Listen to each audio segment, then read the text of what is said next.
Dia, boa tarde, boa noite, em qual horário seja que você esteja me assistindo, me ouvindo. Eu quero te encorajar a ficar tranquilo, ficar em paz, sabendo que estamos passando por tempos difíceis, mas que isso irá passar. E depois disso, a gente vai ter um tempo de tranquilidade, de refrigério. Então fiquem tranquilos, porque isso tudo vai passar, tá bom? Que Deus te abençoe. A minha oração é essa: que Deus te abençoe, que Deus guarde o seu coração, que Deus te guarde nesse tempo, nesses dias de tribulação, tá bom? Então esse é o meu desejo e hoje eu quero meditar com vocês sobre Apocalipse capítulo 17, 18.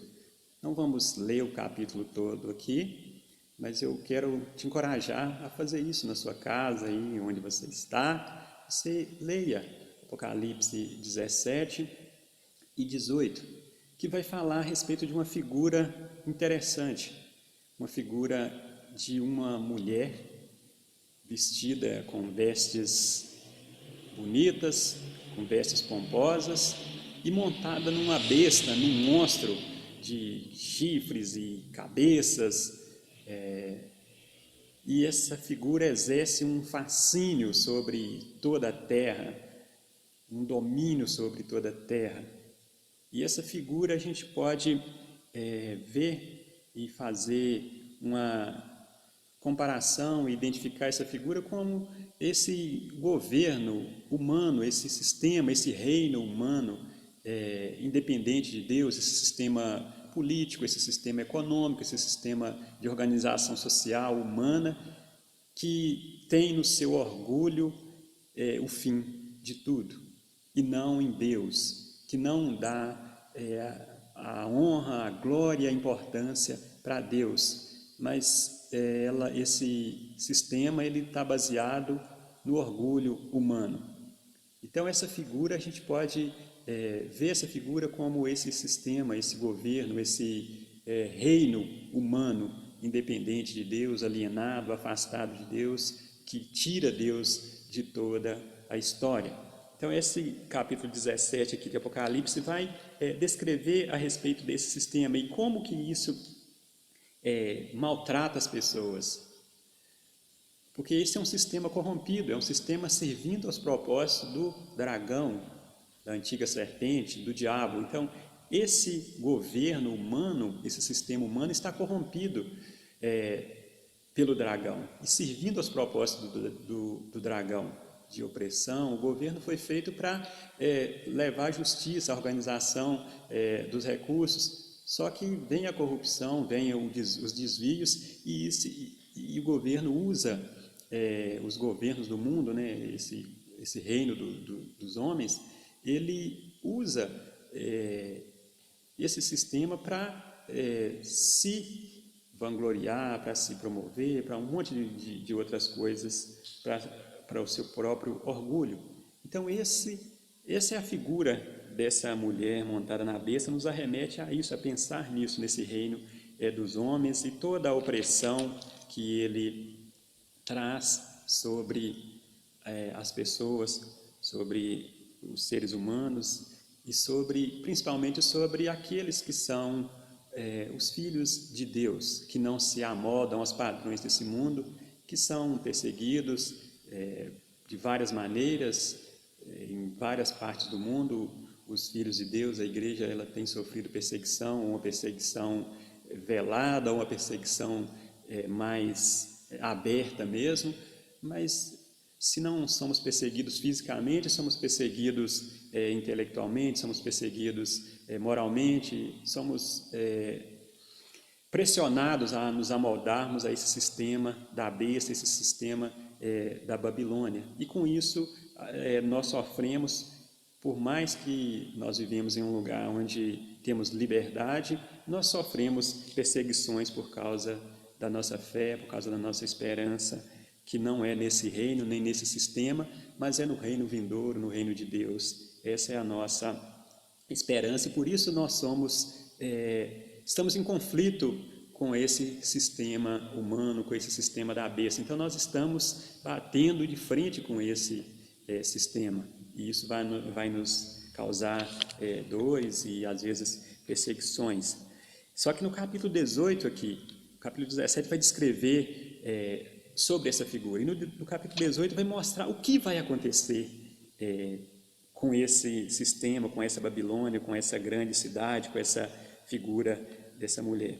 Fala assim no capítulo 18: depois disso vi outro anjo que descia dos céus, tinha grande autoridade, e a terra foi iluminada por seu esplendor. E ele bradou com voz poderosa: caiu, caiu a grande Babilônia, ela se tornou habitação de demônios e antro de todo espírito imundo, antro de toda ave impura e detestável. Pois todas as nações beberam do vinho da fúria da sua prostituição. Os reis da terra se prostituíram com ela. À custa do seu luxo excessivo, os negociantes da terra se enriqueceram. Então ouvi outra voz dos céus que dizia: saiam dela, vocês, povo meu, para que vocês não participem dos seus pecados, para que as suas pragas que vão cair sobre ela não os atinjam. Pois os pecados da Babilônia acumulam-se até o céu, e Deus se lembrou dos seus crimes. Retribuam-lhe da mesma moeda, paguem-lhe em dobro pelo que fez. Misturem para ela uma porção dupla no seu próprio cálice. Façam sofrer tanto tormento e tanta aflição como a glória e o luxo a que ela se entregou. Em seu coração ela se vangloriava: estou sentada como rainha, não sou viúva e jamais terei tristeza. Por isso, num só dia, as suas pragas a alcançarão: morte, tristeza e fome, e o fogo a consumirá, pois poderoso é o Senhor Deus que a julga. Então, aqui está dizendo do fim, dessa condenação que está descrita, que está proposta para essa Babilônia, para esse sistema humano, para esse reino dos homens. Ele vai chegar ao fim, ele vai acabar, ele vai cessar. Por isso a nossa esperança nunca, nem de longe, deve estar nesse reino, nessa terra, nesses governos desse mundo, nesse fascínio das riquezas, nessas seguranças humanas aqui da terra, seja das riquezas, seja do poder, seja da influência. Nada, a nossa segurança nem de longe deve estar nisso, senão nós estamos perdidos, nós estamos em desespero também, como vai dizer aqui no capítulo 18, como que aqueles que dependem dela, como que os negociantes, aqueles que não pertencem a Deus, que não têm a sua fé, que nunca colocaram a sua fé em Deus, como que eles ficarão lamentando, chorando e desesperados ao ver a ruína da Babilônia. Como que eles ficarão de longe, lamentando por causa disso, e chorando. No versículo 15 do capítulo 18 vai dizer que eles vão ficar chorando ao ver o tormento dessa grande cidade da Babilônia.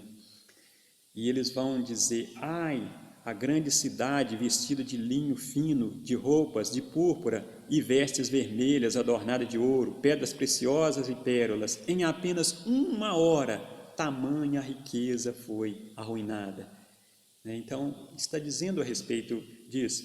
E eu acho interessante a gente pensar que depois disso, eu sempre fico pensando, depois disso que está acontecendo, o que vai acontecer? E aqui vai falar que depois dessa história toda, depois desse domínio todo de homens, dos homens servindo aos propósitos de Satanás, aqui com todo esse sistema sociopolítico econômico, depois de tudo isso, descreve o fim disso e o silêncio que vai haver depois de tudo isso.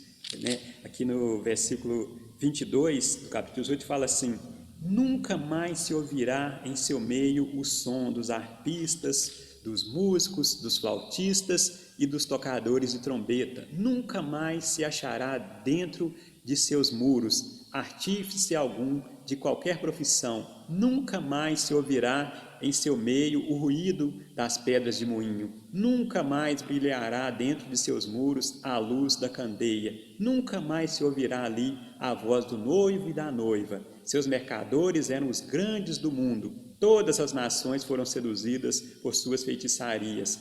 Nela foi encontrada sangue de profetas e de santos e de todos os que foram assassinados na terra.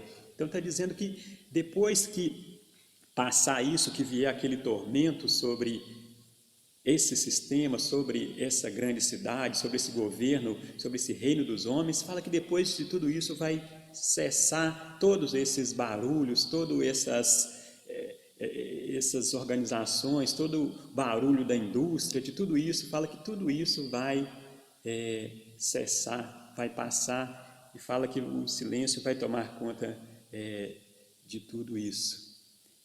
E depois de tudo isso, dessa queda, desse reino dos homens, fala que depois disso, desse reino opressor, fala que depois disso, no capítulo 19, ouvi dos céus algo semelhante à voz de uma grande multidão que exclamava: Aleluia! A salvação, a glória e o poder pertencem ao nosso Deus, pois verdadeiros e justos são os teus juízos.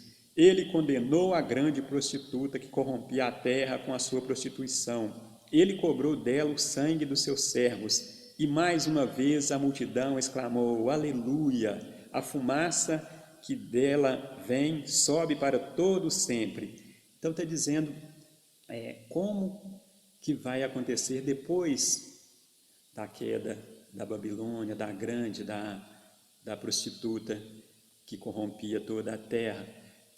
Como que vai acontecer? Fala do cântico dessas pessoas, dos santos, dos salvos em Deus, glorificando a Deus pelo fim dessa história, desse reino opressor dos homens, desse reino de prostituição dos homens. E aí, no capítulo 19, é maravilhoso isso aqui, como que a gente vê o substituto agora dessa prostituta. Fala aqui no versículo 5 do capítulo 19: Então veio do trono uma voz conclamando: Louve o nosso Deus, todos vocês servos, vocês que temem, tanto pequenos quanto grandes. Então ouvi algo semelhante ao som de uma grande multidão, como o estrondo de muitas águas e fortes trovões que bradava: Aleluia!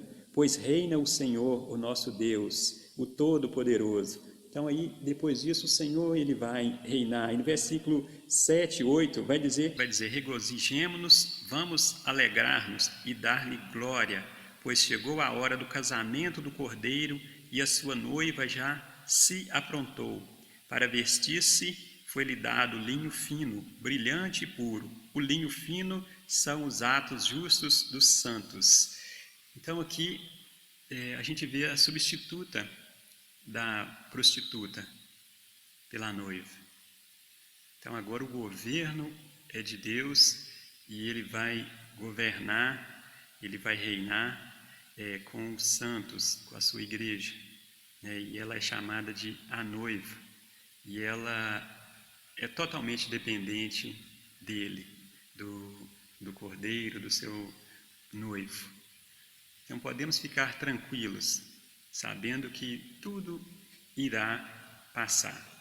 Que a nossa esperança, ela não está nesse reino presente, mas ela está no reino vindouro, no reino futuro, o reino do nosso Senhor Jesus Cristo. E é nele que nós colocamos a nossa esperança, pois ele virá para buscar a sua noiva gloriosa, sem mancha, sem ruga, sem mácula ou sem qualquer coisa semelhante a isso.